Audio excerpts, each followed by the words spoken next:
وسارعوا إلى مغفرة من ربكم وجنة أرضها السماوات والأرض أعدت للمتقين.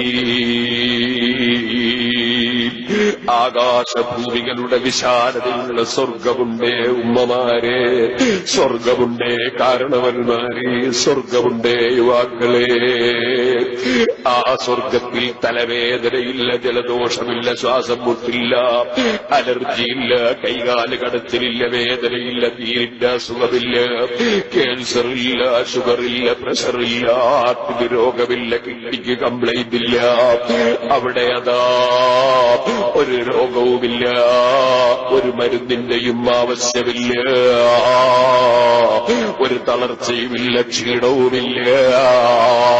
അവിടെയുള്ള ഭക്ഷണത്തിന്റെ രുചികൾ വർണ്ണിക്കാൻ കഴിയില്ല, അവിടെയുള്ള ഇണകളുടെ ഭംഗികൾ വർണ്ണിക്കാൻ കഴിയില്ല. അതതാ ഈ ലോകത്തുള്ളതുപോലെ 60, 70, 80, 100 വർഷമല്ല, 100,000 വർഷമല്ല, 1000 കോടി വർഷമല്ല, കോടി കോടി കോടി കോടി കോടി എന്ന് ഞാൻ മരണം വരെ പറഞ്ഞാലും തീരാത്ത കാലമാണ്, തീരാത്ത കാലം, അവസാനിക്കാത്ത ലോകം. സന്തോഷത്തോടെ അവിടെ ചീത്ത പറയാനാളില്ല, തെറി പറയാനാളില്ല, അസൂയക്കാരില്ല, അഹങ്കാരികളില്ല, അതെതിരാളിയില്ല. സന്തോഷത്തിന്റെ ജീവിതം, ആ സന്തോഷത്തിന്റെ ജീവിതത്തിന് വഴിവെക്കുന്നൊരു സദസ്സായി ഞങ്ങളെ ഈ മജ്‌ലിസ് നീ സ്വീകരിക്കണേ അല്ലാ.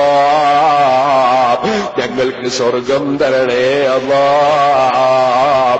ആകാശഭൂമികളുടെ വിശാലതയുള്ള സ്വർഗം, ആ സ്വർഗത്തിന് വേണ്ടി ചിന്തിക്കണേ മുസ്ലിമേ, ആ സ്വർഗത്തിന് വേണ്ടി ജീവിക്കണേ മുസ്ലിമേ. അതിന്റെ വഴിയിലേക്ക് റബ്ബ് നമുക്ക് ഈമാൻ തന്ന് നമ്മെ തിരിച്ചിട്ടുണ്ട്. അതിന് റബ്ബിനെ എത്ര തന്നെ സ്തുതിച്ചാലും മതിയാകൂല.